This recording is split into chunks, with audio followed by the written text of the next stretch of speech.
Good morning students.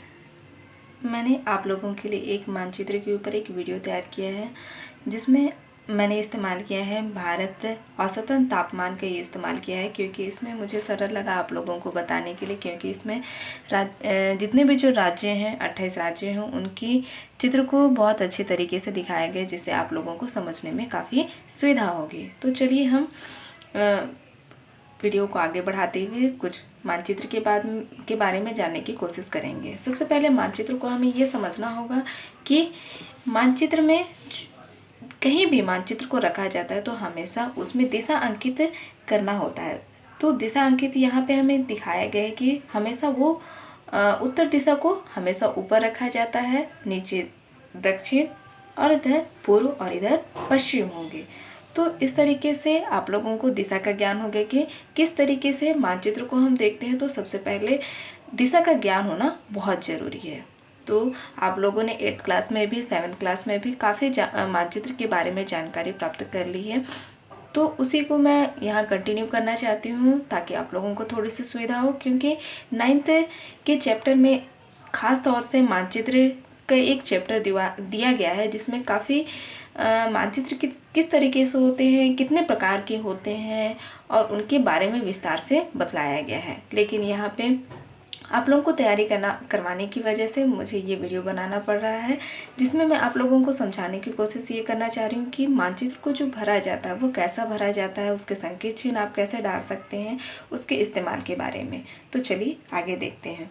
जिस तरीके से यहाँ आप लोगों ने देखा है कि चिन्हों के माध्यम से यहाँ अंकित किया गया है, काले कलर के घेरे में ये दिखाया गया है। जैसे यहाँ जम्मू कश्मीर जो भारत के उत्तर दिशा की ओर है, जैसे यहाँ आप समझ सकते हैं दक्षिण को और हम ये देख सकते हैं, नीचे आप देख सकते हैं यहाँ हिंद महासागर दिखाया गया है। तो उसी तरीके से पूर्व में हम क्या देख सकते हैं, म्यांमार देख सकते हैं। दक्षिण में आप क्या देख सकते हैं, आपका अरब सागर भी हो सकता है और इधर पाकिस्तान भी आ सकते हैं। तो इसके तहत साथ ही साथ हमें ये जानना भी बहुत ज़रूरी है कि भारत में जो कौन से राज्य कहाँ स्थित हैं, किस दिशा पर स्थित हैं, ये ज्ञान भी होना बहुत ज़रूरी है। तो जिस तरीके से यहाँ जितने भी राज्य हैं, जैसे यहाँ राज्य जयपुर को दिखाया है, उसे काले रंग में जो मुख्य हैं उन्हें अंकित किया हुआ है, जिससे जो सामने वाला जो मानचित्र देखे वो देखते ही ये समझ जाए कि संकेत के माध्यम से कि वह क्या है, प्रदेश की राजधानी के रूप में अंकित किया गया है। जैसे हम यहाँ छत्तीसगढ़ की देख सकते हैं, जिस तरीके से यहाँ छत्तीसगढ़ का दिखाया गया है घेरे के माध्यम से, जिस तरीके से यहाँ रायपुर छत्तीसगढ़ की क्या है, राजधानी है। तो यहाँ काले रंग के घेरे से दिखाया गया है ताकि देखने वाले को काफ़ी सुविधा हो सके। और इसी तरीके से हम ये देखेंगे कि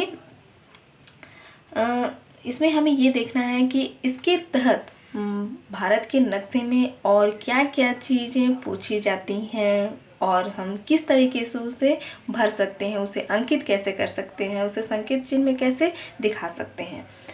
तो चलिए देखते हैं। पहले नंबर पे हम ये देखेंगे कि शिवालिक पर्वत श्रेणी किधर आएगा।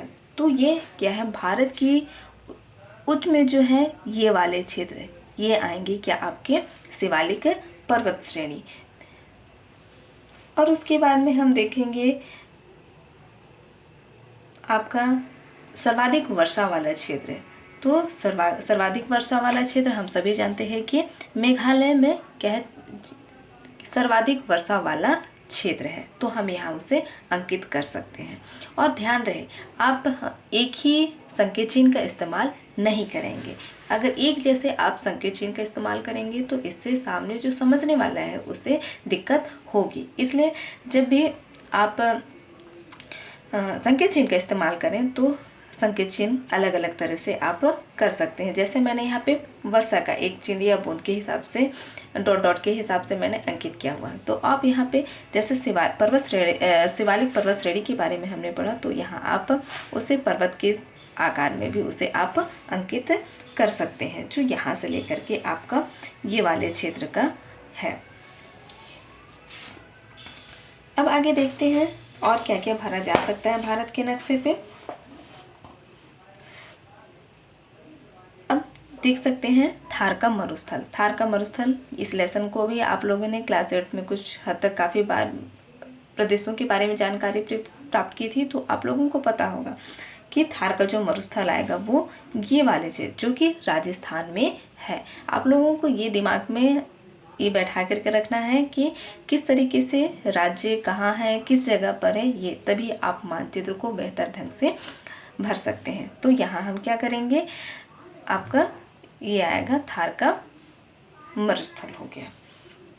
इसी तरीके से और देखेंगे मुंबई हाई। मुंबई हाई ये क्या है, आपका पश्चिमी ओर है, जो कि इन जगहों पर है। तो इन जगहों पर या तो हम कुछ अलग चिन्ह भी लगा सकते हैं या हम यहाँ पे लिख भी सकते हैं कि मुंबई हाई।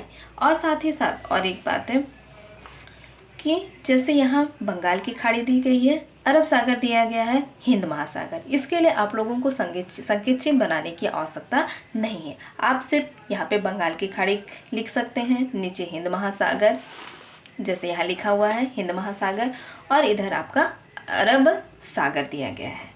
तो इसके तहत अब हम संकेत के बारे में समझ लें। जिस तरीके से यहाँ संकेत दिया गया है तो संकेत चिन्ह ऊपर लिख लेंगे, और संकेत चिन्ह हमेशा आप अपने दाहिने साइड ही इस्तेमाल करेंगे। तो जिस तरीके से हमने यहाँ पर सबसे पहले संकेत चिन्ह लिखेंगे, और फिर एक छोटे से डब्बे बना करके हमने सबसे पहले क्या बना था, शिवालिक पर्वत श्रेणी। आप लिख लीजिए, आपने जो संकेत चिन्ह का इस्तेमाल किया था उन संकेत चिन्ह को वहाँ पे बना लीजिए। फिर दूसरे नंबर पे हमने ये पढ़ा था सर्वाधिक वर्षा वाला क्षेत्र। आप चिन्ह जो भी बनाए हैं उस चिन्ह को यहाँ पे बनाइए, और फिर यहाँ पे सर्वाधिक वर्षा वाला क्षेत्र। फिर हमने तीसरे नंबर पे देखा थार का मरुस्थल। तो थार के मरुस्थल में आपने जो संकेत चिन्ह बनाए हैं उनको बनाइए, और यहाँ पे आप नाम लिखिए। इस तरीके से आप लोगों को मानचित्र को पूरा करना है। तो आप लोगों को बच्चों होमवर्क में दिया जा रहा है, ध्यान रहे बच्चों, इस मानचित्र को भरने के लिए आप लोगों को बार बार प्रयास करनी पड़ेगी। इसलिए आप जब भी टाइम मिले आप कोशिश कीजिए कि मानचित्र को निकाल करके प्राकृतिक मानचित्र, औसतन तापमान, आपका राजनीतिक मानचित्र हो गया, तो इन मानचित्रों को भरने का हमेशा प्रयास करते रहिए। तो उम्मीद है आप लोगों को काफ़ी कुछ समझ में आई होगी, क्योंकि आपने इसके बारे में क्लास 8 में भी काफ़ी पढ़ चुके हैं। तो मैं आप लोगों को मानचित्र समझाने की कोशिश कर रही थी। तो थैंक यू, आप लोगों ने ये वीडियो देखा। अब कोशिश है कि आप इस वीडियो को समझ पाए होंगे।